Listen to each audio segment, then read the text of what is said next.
Hello everybody, कैसे हैं आप सब? Better? Okay. In this lecture we will study here accounting for share capital. ये हमारी बुक नंबर 2 का फर्स्ट चैप्टर है, तो हम इसे ही पढ़ रहे हैं और इसमें हमने काफ़ी सारे टॉपिक्स पहले कवर कर लिए हैं because this is our lecture number 17 of our accounting series. So you have to watch those lecture first and then come and watch this lecture. Okay, so इस लेक्चर के अंदर हम पढ़ने वाले हैं टाइप्स ऑफ शेयर, यानी कि share कितनी तरह के होते हैं. चलो शुरू करते हैं. उससे पहले वीडियो को लाइक कर दो ताकि आपकी अटेंडेंस लग जाए और चैनल को सब्सक्राइब कर दो if you are new. Okay, और मन है तो कर दो. चलो, अब यहाँ पर हम पढ़ेंगे कि शेयर क्या है. Share refers to a unit into which the total share capital of a company is divide. यानी कि मैंने पहले भी ये चीज़ अच्छे से डिस्कस कर दी थी, लेकिन अब यहाँ दोबारा करते हैं. ओके, तो यहाँ पर क्या है, अगर आपकी कंपनी के पास जितनी भी टोटल कैपिटल है उसे छोटे छोटे पार्ट्स में डिवाइड कर देना. यानी कि आपकी कंपनी इतनी कैपिटल इशू कर सकती है और आप उसके छोटे छोटे पार्ट्स इशू कर दो. मतलब उस पूरी 1 लाख, यानी मान लो आपकी कंपनी की पूरी अथॉराइज्ड कैपिटल है 1 लाख और आप कहते हो कि मैं 100 शेयर में इस पूरी 1 लाख को डिवाइड कर दूंगा. यानी कि आपके 100 शेयर्स में पूरे 1 लाख डिवाइड हुए रुपए, तो एक शेयर की वैल्यू क्या हुई? ₹1000. और टोटल नंबर ऑफ शेयर कितने हुए? 100. तो आपने अपनी पूरी कैपिटल को छोटे छोटे पार्ट्स यानी कि 100 पार्ट्स में डिवाइड कर दिया. तो एक पार्ट क्या हुआ? शेयर. राइट? इस तरह से समझ में आया? ओके. सो आगे क्या कहा है? As per the company act a company can issue 2 types of share. Company act के अकॉर्डिंग एक कंपनी 2 तरह के शेयर इशू कर सकती है. कौन सी कंपनी? पब्लिक कंपनी, है ना, क्योंकि प्राइवेट तो इशू कर नहीं सकती. तो पब्लिक कंपनी 2 तरह के शेयर इशू कर सकती है, preference shares and equity shares. Equity shares also called ordinary shares. मतलब जो ऑर्डिनरी शेयर्स होते हैं, यानी कि जो मालिक होते हैं कंपनी के, उन्हें हम इक्विटी शेयर होल्डर भी कहते हैं. ओके, अब पढ़ते हैं दोनों के बीच में डिफरेंस क्या है, क्योंकि मैंने एक को मालिक बोल दिया तो प्रेफरेंस शेयर्स फिर कौन हुए. तो देखते हैं टाइप्स ऑफ शेयर के कौन कौन से हैं. टाइप्स ऑफ शेयर हैं इक्विटी, मतलब प्रेफरेंस एंड इक्विटी शेयर्स. अब इक्विटी शेयर्स अलग हैं और प्रेफरेंस शेयर्स के पार्ट्स हैं. वो कौन कौन से हैं? Commutative, non commutative, participative, non participative, convertible and non convertible, redeemable and non redeemable. ठीक है, अब पढ़ते हैं कि ये है कौन कौन से. हमने ये तो देख लिया. अच्छा, इतनी तरह के हैं, 8 पार्ट हैं प्रेफरेंस शेयर के और इक्विटी अकेला है. चलो अब डिस्कस करते हैं आगे इसको. प्रेफरेंस शेयर क्या है? According to section 43.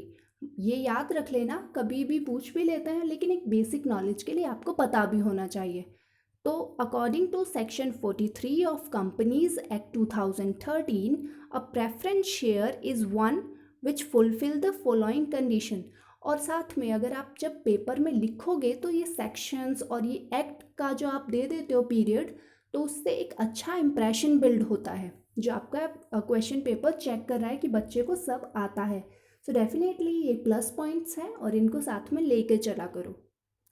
अब क्या है, इस सेक्शन के अकॉर्डिंग हम प्रेफरेंस शेयर के कौन कौन से राइट होते हैं? Preferential right to dividend and preferential right to repayment. इनका मतलब क्या है? प्रेफरेंस शेयर्स को राइट होता है कि उन्हें सबसे पहले डिविडेंड दिया जाए. यानी कि प्रॉफिट हुआ, उसके बाद हमने जैसे कि ये पूरा P&L बना लिया, यहाँ हमारा प्रॉफिट बच गया, सब कुछ टैक्स वगैरह देने के बाद अब हम क्या देंगे? प्रेफरेंस शेयर को पहले उनके डिविडेंड की पेमेंट करेंगे. फिर पैसा बचता है तो इक्विटी शेयर्स को उनका डिविडेंड दिया जाएगा, वरना नहीं दिया जाएगा. तो प्रेफरेंशियल राइट है ना, इनको पहला राइट है ना डिविडेंड लेने का. ऐसे ही इन्हें रीपेमेंट का भी पहला राइट है. अगर कंपनी डिसॉल्व होती है, यानी कि कंपनी बंद हो रही है, हमने जैसे रियलाइजेशन अकाउंट देखा था, तो कंपनी बंद होगी तो सबसे पहले पेमेंट किसको होगी? पहले बाहर की पार्टीज़ को पेमेंट हो जाएगी, जिससे हमने लॉन्ग टर्म लोन्स वगैरह ले रखे हैं. फिर जब शेयर्स को पैसे देने की बात आएगी तो पहले हम प्रेफरेंस शेयर्स को पैसे देंगे, यानी कि उन्हें उनकी पेमेंट करेंगे, उसके बाद जो पैसा बचेगा वो इक्विटी शेयर्स को। तो यहाँ तक क्लियर हुआ इनको क्या एक्स्ट्रा राइट्स हैं। ओके, अब हम इनके टाइप्स को भी डिस्कस कर लेते हैं। तो कॉम्यूटेटिव प्रेफरेंस शेयर्स होते हैं having right dividend even in those year in which it makes no profit.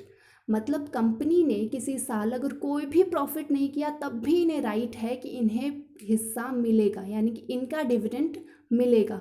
तो ये क्या है, एक ऐसा राइट है जैसे कि आपने लोन लिया है तो इंटरेस्ट की पेमेंट करनी ही पड़ती है ना P&L में, उसी तरह इनको भी इनके डिविडेंड की पेमेंट करनी होगी कंपनी को, राइट। लेकिन इक्विटी के केस में ऐसा नहीं होता। इक्विटी को तो अगर प्रॉफिट हुआ है तो डिविडेंड मिल जाएगा, नहीं हुआ तो नहीं मिलेगा। तो आपको समझ में आया कॉम्यूटेटिव क्या है। अब इसी तरह नॉन कॉम्यूटेटिव प्रेफरेंस शेयर्स भी होते हैं जिन्हें अगर प्रॉफिट नहीं हुआ कंपनी को तो कंपनी कोई भी डिविडेंड इशू नहीं करेगी। लेकिन अगर कंपनी को लॉस हो गया तो डिविडेंड कैसे इशू कर सकती है बताओ। तो क्या करेगी कंपनी, इनको एरियर में लिख देगी, जो कॉम्यूटेटिव हैं उनको एरियर्स में लिख देगी और नेक्स्ट ईयर उनकी पेमेंट कर देगी। लेकिन ठीक है ना, लिख तो दिए ना, वादा तो कर दिया कि नेक्स्ट ईयर मिलेंगे, लेकिन नॉन कॉम्यूटेटिव को तो कुछ भी नहीं मिलेगा इस साल, अगर प्रॉफिट नहीं हुआ तो कुछ नहीं मिलेगा और ये क्लेम भी नहीं कर सकते नेक्स्ट ईयर।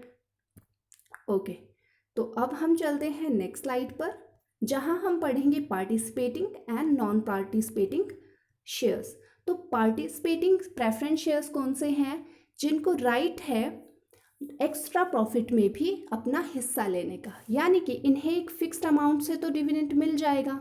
ओके, फिर बहुत सारा पैसा बच गया तब इन्हें राइट है कि इक्विटी के साथ भी और डिविडेंड लेने आ जाएंगे।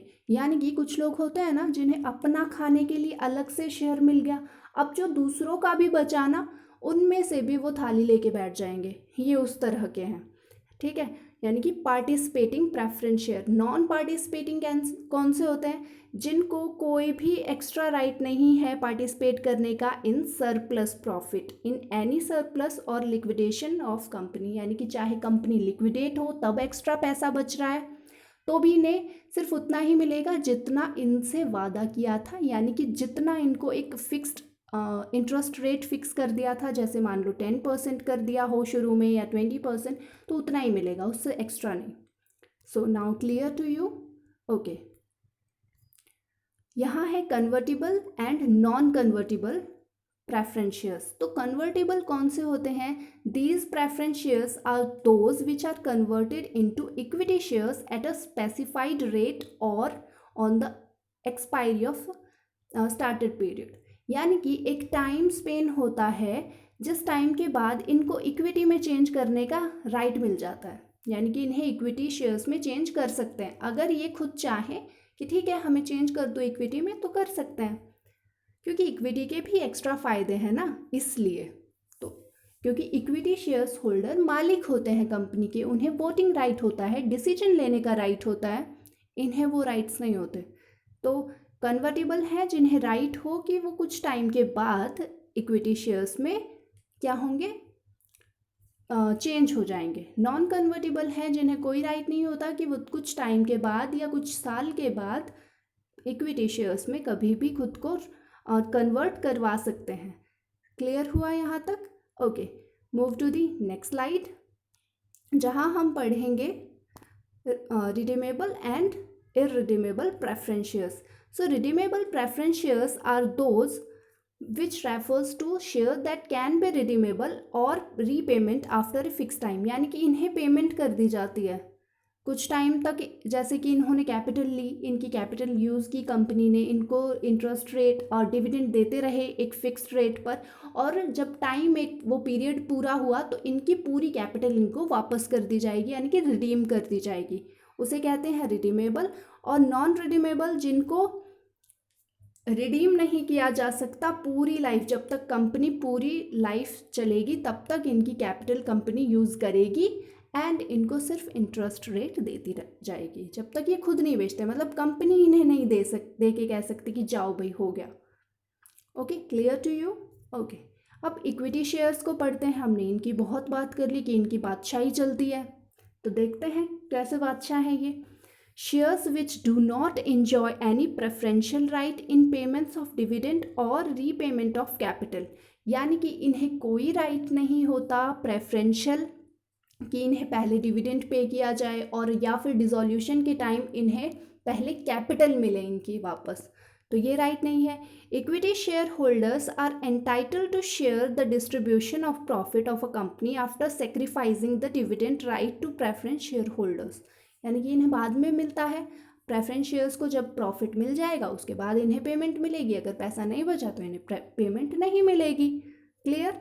The dividend of equity shares is not fix, इनकी कोई डिविडेंड भी फिक्स नहीं होता, कोई परसेंटेज फिक्स नहीं होता। अगर ज़्यादा पैसा आया कंपनी में तो इन्हें ज़्यादा मिल जाएगा, कंपनी लॉस में गई तो इनका पैसा नहीं आएगा। It's clear to you? Okay, फिर आप सोचोगे भाई फिर तो क्या फ़ायदा, यहाँ पे मिलता भी तो ज़्यादा है ना डिविडेंड, ज़्यादा रिस्क।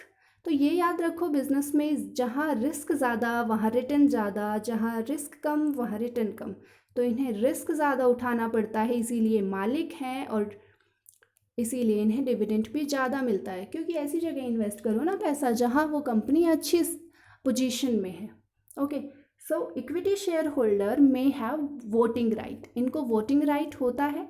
एंड डिफरेंशियल राइट्स होते हैं, जो भी आप आर्टिकल ऑफ एसोसिएशन में लिखोगे अलग से, जैसे हम पार्टनरशिप के लिए पार्टनरशिप डीड में लिखते थे, ऐसे ही आर्टिकल ऑफ एसोसिएशन में जितने भी राइट्स होंगे जो कंपनी ने लिखे होंगे वो इन्हें मिलेंगे। Right? Okay, so I hope these all terms are clear to you and you have to learn by yourself difference between preference and equity shares, क्योंकि मैंने दोनों में डिफरेंस आपको ओरली क्लियर कर दिए हैं। तो आप अपनी बुक्स में से या कहीं से भी इनके डिफरेंसेस को अच्छे से कर लेना, क्योंकि वो बहुत इंपॉर्टेंट है। So that's all for today's lecture. Next lecture में हम कवर करेंगे issue of shares. Till then keep learning, keep growing. If you have any query you can post your doubts and question in comment box, or we have given our link in the description or in bio। जो last page होता है ना YouTube पर, वहाँ पर आपको एक email का लिंक मिल जाएगा, वहाँ आप अपनी क्वेरीज़ को सेंड कर सकते हैं जब तक कि हम अपना ग्रुप नहीं बनाते। और अगर आपको ग्रुप ज्वाइन करना है तो आप क्या करो कि उस मेल पर अपना नंबर या टेलीग्राम आईडी सेंड कर देना। ओके, थैंक्स फॉर वॉचिंग, और वीडियो को लाइक ज़रूर कर दो।